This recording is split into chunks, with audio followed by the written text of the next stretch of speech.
আজ রাতের মধ্যে দাবি মানা না হলে কাল দুপুরে মার্চ টু সচিবালয় কর্মসূচির ঘোষণা দিয়েছেন ৩ দফা দাবিতে আন্দোলনরত শিক্ষক কর্মচারীরা।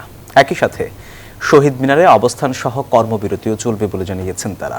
বিকেলে কেন্দ্রীয় শহীদ মিনারে শিক্ষকদের আন্দোলনের সাথে সংহতি প্রকাশ করেছেন জামায়াতে ইসলামী, ইসলামী আন্দোলন, ইনকিলাব মঞ্চ সহ বেশ কয়েকটি রাজনৈতিক দল ও সংগঠনের নেতারা।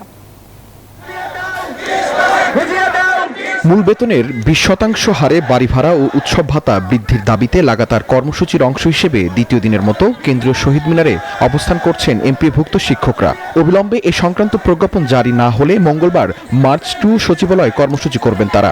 আগামীকাল দুপুর 12টায় শহীদ মিনার থেকে মার্চ টু সচিবালয় কর্মসূচি লাগাতার সারা বাংলাদেশের সকল শিক্ষা প্রতিষ্ঠানে টানা কর্মবিরতি চলবে।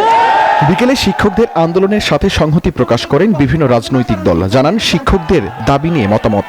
আজকের এই লড়াইকে আপনারা শুধু শিক্ষকদের লড়াইয়ের কথা বলবেন না, এই লড়াই হচ্ছে শিক্ষকদের মুক্তির লড়াই, এই লড়াই শিক্ষাকে উন্নত করবার লড়াই। শিক্ষকদের নিয়ে রাজনীতি ঠিক মতো আছে, শিক্ষকদের আর কোনো পরিবর্তন নাই।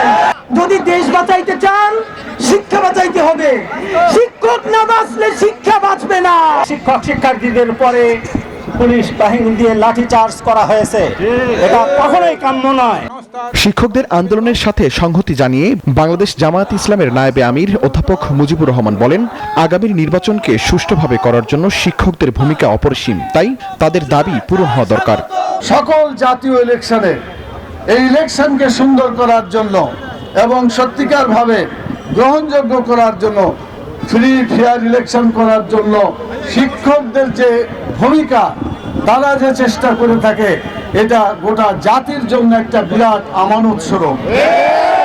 আজকে যদি শিক্ষকদেরকে এভাবে রাস্তায় নামিয়ে দেওয়া হয়, তাদের দাবি যদি না মানা হয়, তাহলে ভবিষ্যতে যে পরিবেশ হবে, এই পরিবেশটা কারো জন্য কল্যাণকর হবে না। দাবি আদায় না হওয়া পর্যন্ত সারা দেশের শিক্ষক কর্মবিরতি সহ আন্দোলন চলমান থাকবে বলে জানান শিক্ষক কর্মচারীরা। শাহরিয়ার কবির, নিউজ 24, ঢাকা।